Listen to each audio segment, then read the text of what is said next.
La magazine américain spécialisé Rolling Stone a dressé sa liste des 200 meilleurs chanteurs de l'histoire de la musique.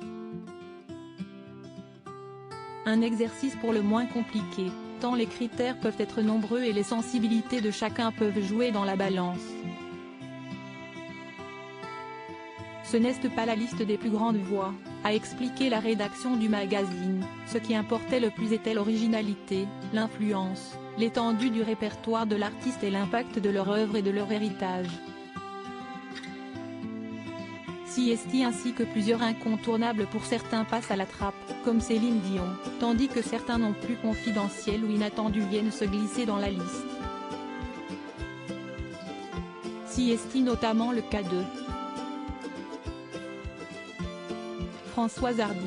La chanteuse française de 78 ans, populaire aux États-Unis, facteur important quand on sait que CST, un magazine américain qui dresse cette liste, se retrouve ainsi à la 162e position de ce classement, où elle est la seule représentante française. Interrogée par nos confrères de RTL, elle a donné ses impressions sur cette mention honorifique.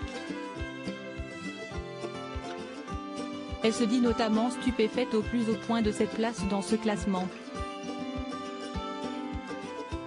Bien sûr que cela me touche et me fait plaisir, quand bien même je ne mérite pas tout à fait d'être dans ce classement, développe celle qui souffre de problèmes incurables et dont la santé continue d'inquiéter.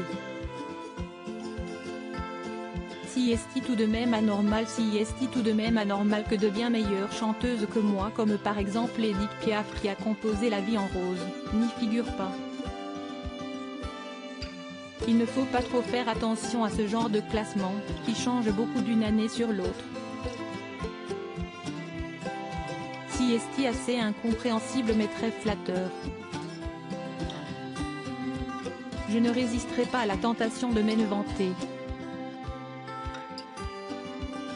Je plaisante, poursuit l'interprète de tous les garçons et les filles.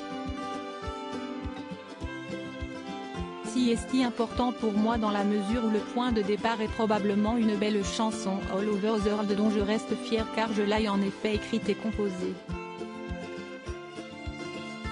Elle a été adaptée en anglais et a eu du succès hors de France.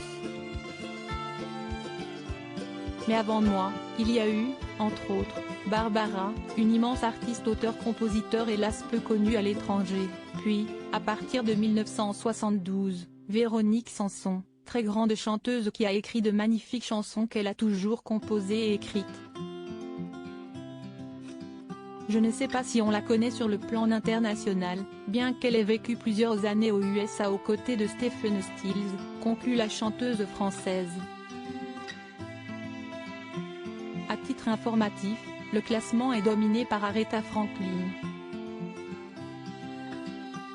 Le podium est complété par la diva Whitney Houston et Sam Cooke, tandis que Billie Holiday, Mariah Carey, Ray Charles, Stevie Wonder, Beyoncé, Otis Redding et Al Green composent ce top 10 entièrement américain.